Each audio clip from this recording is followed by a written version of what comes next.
Welcome back, folks. Nice to have you along. We keep talking club rugby, and of course, as you know, very active, a lot of activity, in fact, at Western Province Rugby, women's rugby, workshops, online education, coaching courses, referees, funding processes, development, empowerment. So much happening at Western Province Rugby. We've got to get back in touch with Western Province. On the line with me now, Western Province Club Rugby Manager Faizel Felton.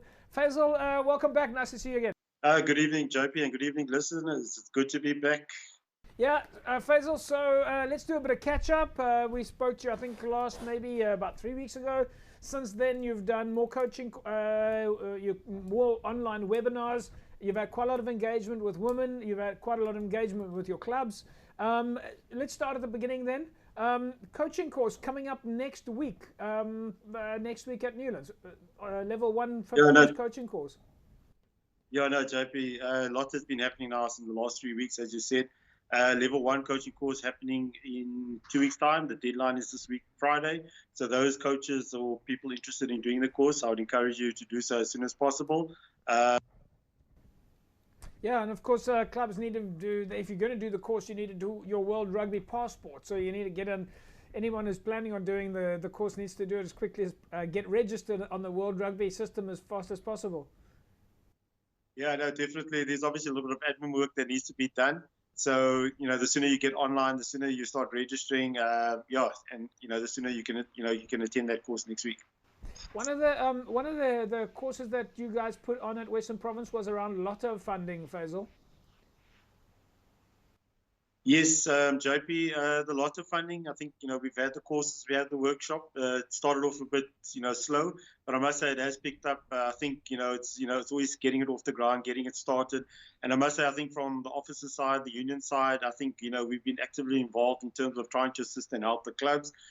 We've even got a designated person that's, basically focuses just doing Lotto. And so we've tried to ease, the stress and the burden in terms of what the requirements are, what are the needs. So I think at the moment, the numbers slowly, but, every day we're submitting Lotto applications. We've got a good relationship now with the Lotto. I think they're familiar with our face. I think from the officer side, we're there almost every second day. So I think from those clubs that haven't applied, I think we'll encourage you to apply. Yeah. If you have any stumbling blocks or anything like that, I think it's a matter of, contacting the office and let us see, how we can assist and how we can help. So I think, in terms of, clubs, the money, the funding is there. We just need to apply. And again, we've already had success stories of clubs that have applied, a month and a half ago that are already receiving funding. So definitely any club out there, we will be contacting you to make sure that, you have applied and make sure that from the union side, all our clubs are, have applied.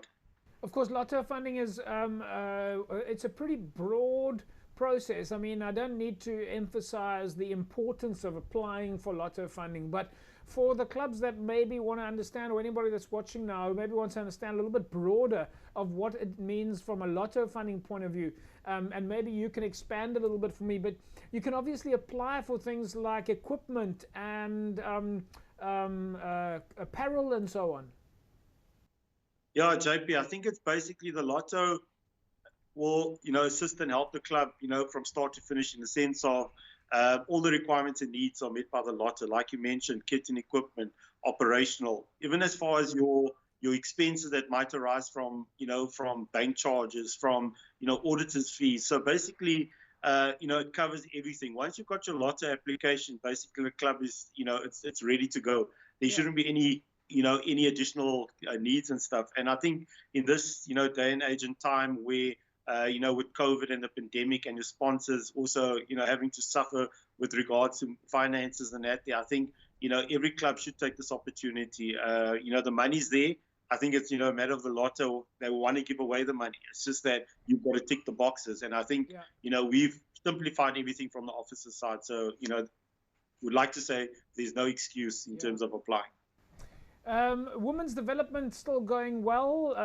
We know that you've had obviously a very successful season in terms of women's rugby and the Premier Division. A little bit later in the year, there's possibly SA Rugby's YTC events. But you've got your club champions from women structures at clubs now firmly up and running? Yeah, definitely, JP. I think from our side, we're very excited about, this new project that, we're doing. We've identified the champions.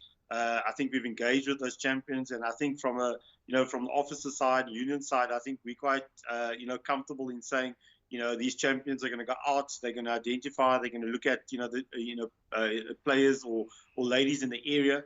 The focus, as we said, it's not primarily on the playing. It's about establishing this network of, of females that would like to, be involved at a club specifically, whether it's playing, whether it's coaching, whether it's administration, whether it's even setting up, like we say, having fundraisers, whatever.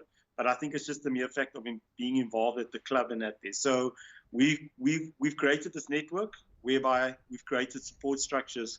It's only females. We've got some additional males that, will add value or add assistance and that there. But the primary focus is in terms of our ladies having this platform in which we support each other. So yeah. I definitely think, it's going to grow. And, once we're up and running, I think, everything will fall into place. But which is, of course, the women's collective, as it's now being referred to, this collective of women that are aiming for the same goal, supported by Western Province Rugby, made up of club champions. You also have past players, past team managers. I mean, you've got quite a big support structure there. And one of the things that you are doing is the awareness around women and the growth for women and girls. And my understanding is that you've got a campaign coming up later in the month, or that is specifically being driven by women? Yeah, no, definitely, JP. I think we're focusing on the 8th of this month, which is World Literacy Day. Basically, what we've done, from the committee side, we've collected books, which will go out into the schools and basically donate it, to the primary schools and that there. So, it's a small initiative. I think we've collected plus minus about 2,000 books and basically just go out there, create awareness. And I think what's great is the commitment and, the dedication and the passion that, these ladies have. So I definitely think, from a point of, as I said, not specifically rugby, but in terms of involvement in the community, I think that's what we're looking at. And then the other initiative that we're looking at is looking at, I wouldn't say a tournament, but, the 24th of this month, 25th, is basically looking at, sort of a 6-touch at Newlands, whereby the ladies come together and we have, this engagement and that there. The key focus is not, the competition or the competitiveness. It's more the social element in terms of coming together and creating that awareness. And then on final note, of course, we know that some of the clubs have indicated that they will be playing friendly fixtures this year.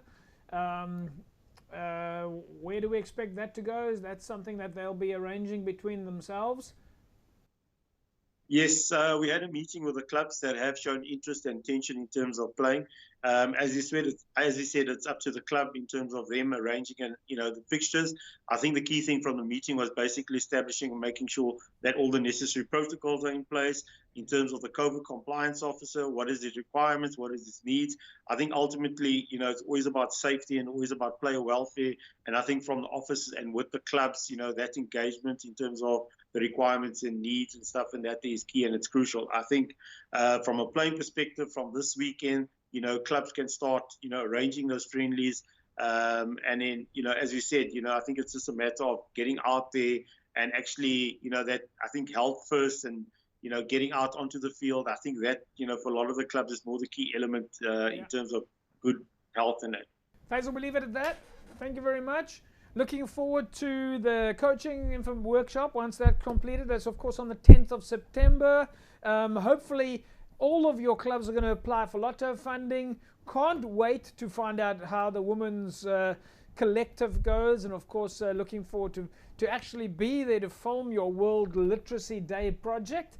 And then, of course, very excited to see which clubs are going to be playing friendlies. So we'll leave it at that, and we'll catch up again soon. Thank you, JP. There we go, folks. Faizel Felton, Western Province Rugby. Wow. Coaching, Lotto education, a lot happening in the women's front. And, of course, some interesting developments now in the world of clubs playing friendlies against each other. And of course, we wait to see where that goes. But we'll certainly keep you up to date, and we'll certainly have the camera out at those matches. Right, folks, that's a wrap from us then this evening. We'll see you again next week, same time, same place. And fantastic rugby weekend. Bye-bye.